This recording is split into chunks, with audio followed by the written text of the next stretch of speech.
الصلاۃ والسلام علیک یا رسول اللہ وعلی آلک و اصحابک یا حبیب اللہ۔ پیارے محترم ناظرین، آج کی اس ویڈیو کے اندر ہم علم کی فضیلت پر نبی کریم صلی اللہ علیہ وآلہ وسلم کی بہت ہی خوبصورت احادیث سماعت کریں گے۔ ویڈیو کو مکمل دیکھیے گا، انشاءاللہ آپ کو بہت فائدہ حاصل ہوگا۔ حضرت انس بن مالک رضی اللہ تعالی عنہ کہتے ہیں کہ رسول اللہ صلی اللہ علیہ وآلہ وسلم نے فرمایا، علم دین حاصل کرنا ہر مسلمان پر فرض ہے، اور نہ اہلوں نہ قدروں کو علم سکھانے والا سور کے گلے میں جواہر، موتی اور سونے کا ہار پہنانے والے کی طرح ہے۔ حضرت ابو ہریرہ رضی اللہ تعالی عنہ سے روایت ہے کہ میں نے رسول اللہ صلی اللہ علیہ وآلہ وسلم کو فرماتے ہوئے سنا، بے شک دنیا ملعون ہے، اور جو کچھ دنیا میں ہے وہ بھی ملعون ہے، سوائے اللہ کی یاد اور اس چیز کے جس کو اللہ پسند کرتا ہے، یا عالم اور متعلم کے، یعنی علم سکھانے والے کے۔ حضرت سیدنا ابو ہریرہ رضی اللہ تعالی عنہ سے روایت ہے کہ رسول اللہ صلی اللہ علیہ وآلہ وسلم نے فرمایا، جو شخص راہ چلے علم حاصل کرنے کے لیے، یعنی علم دین خالص اللہ کے لیے، اللہ تعالیٰ اس کے لیے جنت کا راستہ سہل کر دے گا۔ اور جو لوگ جمع ہوں اللہ کے کسی گھر میں تاکہ اللہ کی کتاب پڑھیں اور ایک دوسرے کو پڑھائیں، تو ان پر اللہ تعالیٰ کی رحمت اترے گی، اور رحمت ان کو ڈھانپ لے گی، اور فرشتے ان کو گھیر لیں گے، اور اللہ تعالیٰ ان لوگوں کا ذکر کرے گا اپنے پاس رہنے والوں میں، یعنی فرشتوں میں۔ حضرت ابو سعید خدری رضی اللہ تعالی عنہ فرماتے ہیں کہ رسول اللہ صلی اللہ علیہ وآلہ وسلم نے فرمایا، ان قریب تمہارے پاس کچھ لوگ علم حاصل کرنے آئیں گے، لہٰذا جب تم ان کو دیکھو تو رسول اللہ صلی اللہ علیہ وآلہ وسلم کی وصیت کے مطابق انہیں مرحبا یعنی خوش آمدید کہو اور انہیں علم سکھاؤ۔ حضرت امیر معاویہ رضی اللہ تعالیٰ عنہ فرماتے ہیں کہ میں نے رسول اللہ صلی اللہ علیہ وآلہ وسلم کو یہ فرماتے ہوئے سنا کہ جس شخص کے ساتھ اللہ تعالیٰ بھلائی کا ارادہ کرے اسے دین کی سمجھ عطا فرما دیتا ہے، اور میں تو محض تقسیم کرنے والا ہوں، دینے والا تو اللہ تعالیٰ ہی ہے، اور یہ امت ہمیشہ اللہ کے حکم پر قائم رہے گی، اور جو شخص ان کی مخالفت کرے گا انہیں نقصان نہیں پہنچا سکے گا، یہاں تک کہ اللہ کا حکم یعنی قیامت آ جائے اور یہ عالم فنا ہو جائے۔ حضرت عبداللہ بن مسعود رضی اللہ تعالیٰ عنہ سے روایت ہے، وہ کہتے ہیں کہ رسول اللہ صلی اللہ علیہ وآلہ وسلم کا ارشاد ہے کہ حسد صرف دو باتوں میں جائز ہے، ایک تو اس شخص کے بارے میں جسے اللہ تعالیٰ نے دولت دی ہو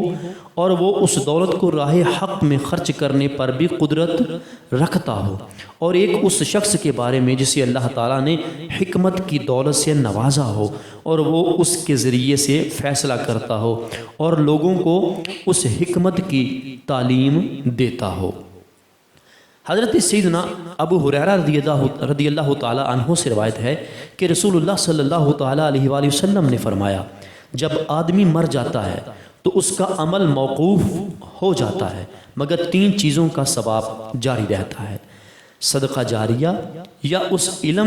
اس کا علم جس سے لوگ فائدہ اٹھائیں، یا نیک بخت بچے جو اس کے لیے دعا کریں۔ حضرت حذیفہ رضی اللہ تعالیٰ عنہ سے روایت ہے کہ رسول اللہ صلی اللہ علیہ وآلہ وسلم نے فرمایا، علم کی فضیلت عبادت کی فضیلت سے بڑھ کر ہے، اور تمہارے دین کا بہترین عمل تقوی یعنی پرہیزگاری ہے۔ حضرت عبداللہ بن عمر بن العاص رضی اللہ تعالیٰ عنہما سے روایت ہے کہ میں نے رسول اللہ صلی اللہ علیہ وآلہ وسلم کو فرماتے ہوئے سنا، آپ صلی اللہ علیہ وآلہ وسلم فرماتے تھے کہ اللہ علم کو اس طرح نہیں اٹھائے گا کہ اس کو بندوں سے چھین لے، بلکہ وہ علماء کو موت دے کر علم کو اٹھائے گا، حتیٰ کہ جب کوئی عالم باقی نہیں رہے گا تو لوگ جاہلوں کو سردار بنا لیں گے اور ان سے سوالات کیے جائیں گے اور وہ علم کے بغیر ہی جواب دیں گے، اس لیے خود بھی گمراہ ہوں گے اور لوگوں کو بھی گمراہ کریں گے۔ حضرت ابن عباس رضی اللہ تعالی عنہ سے روایت ہے کہ نبی کریم صلی اللہ علیہ وآلہ وسلم بیت الخلاء میں تشریف لے گئے۔ میں نے بیت الخلاء کے قریب آپ صلی اللہ علیہ وآلہ وسلم کے لیے وضو کا پانی رکھ دیا،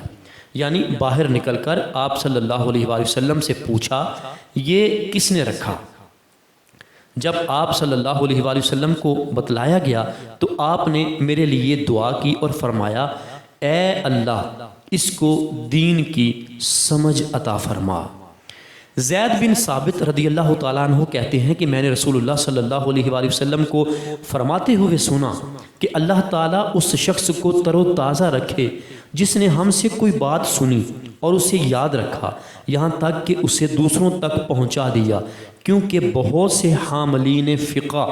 ایسے ہیں جو فقہ کو اپنے سے زیادہ فقہ و بصیرت والے کو پہنچا دیتے ہیں، اور بہت سے فقہ کے حاملین خود فقیہ نہیں ہوتے ہیں۔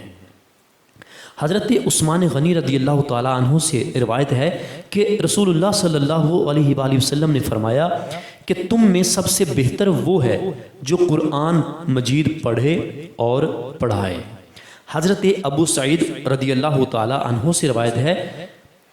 کہ ایک خاتون نبی کریم صلی اللہ علیہ وآلہ وسلم کی خدمت میں حاضر ہوئی اور کہا یا رسول اللہ صلی اللہ علیہ وآلہ وسلم آپ کی تمام احادیث مرد لے گئے،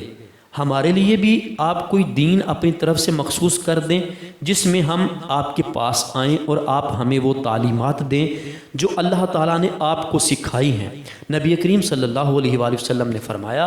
کہ فلاں فلاں دن فلاں فلاں جگہ جمع ہو جاؤ۔ چنانچہ عورتیں جمع ہوئیں اور نبی اکرم صلی اللہ علیہ وآلہ وسلم ان کے پاس آئے اور انہیں اس کی تعلیم دی جو اللہ نے آپ کو سکھایا تھا۔ حضرت انس رضی اللہ تعالی عنہ سے روایت ہے کہ انہوں نے رسول اللہ صلی اللہ علیہ وآلہ وسلم کو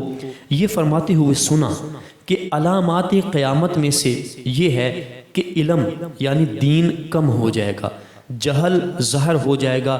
زنا بکثرت ہوگا، عورتیں بڑھ جائیں گی اور مرد کم ہو جائیں گے، حتیٰ کہ 50 عورتوں کا نگراں صرف ایک مرد رہ جائے گا۔ حضرت جابر رضی اللہ تعالی عنہ کہتے ہیں کہ رسول اللہ صلی اللہ علیہ وآلہ وسلم نے فرمایا تم اللہ تعالیٰ سے اس علم کا سوال کرو جو فائدہ پہنچائے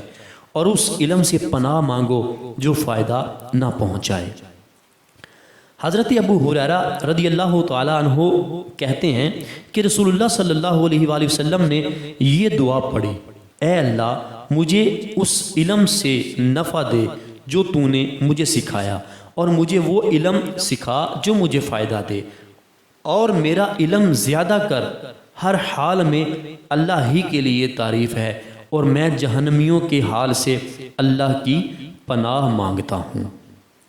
حضرت ابو ہریرہ رضی اللہ تعالی عنہ کہتے ہیں کہ رسول اللہ صلی اللہ علیہ وآلہ وسلم نے فرمایا جس شخص نے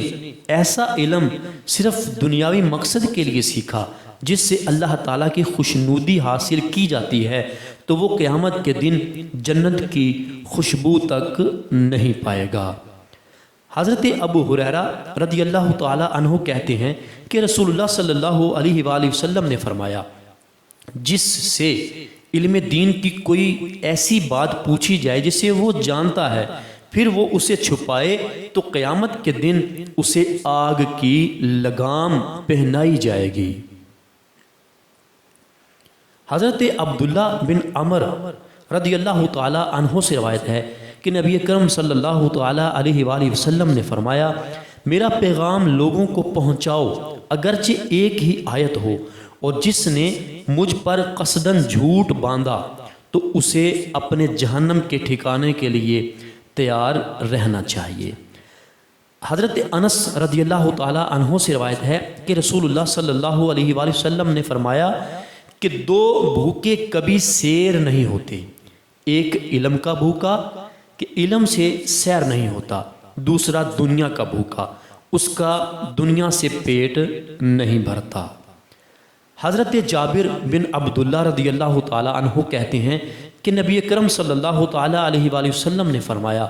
تم علم کو علماء پر فخر کرنے یا کم عقلوں سے بحث و تکرار کے لیے نہ سیکھو،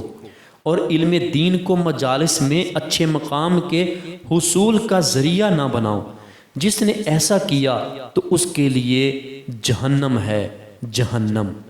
حضرت ابو ہریرہ اور عبداللہ بن عمر رضی اللہ تعالی عنہم سے روایت ہے کہ رسول اللہ صلی اللہ علیہ وآلہ وسلم نے فرمایا،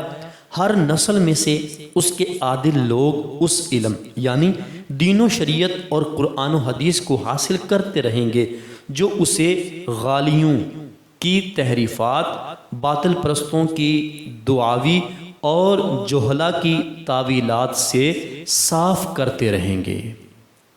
جی محترم ناظرین، امید ہے آج کی یہ ویڈیو آپ نے مکمل دیکھی ہوگی اور یہ احادیث آپ نے مکمل سماعت کی ہوں گی۔ یقیناً آپ کو بہت فائدہ حاصل ہوگا۔ اگر آپ کو ہماری یہ ویڈیو اچھی لگی ہے تو اس کو لائک کیجئے، اچھا سا کومنٹ کر دیجئے، اور اس طرح کی مزید ویڈیو دیکھنے کے لیے، مزید اس طرح کی احادیث سننے کے لیے ہمارے چینل فیضان حدیث ٹی وی کو سبسکرائب کیجئے، اور ساتھ ہی بیل نوٹیفیکیشن کو آل نوٹیفیکیشن پہ پریس کر دیجئے۔ اس کا فائدہ آپ کو یہ ہوگا کہ ہم روزانہ جو بھی ویڈیو اپلوڈ کریں گے آپ کو وہ سب سے پہلے مل جایا کرے گی۔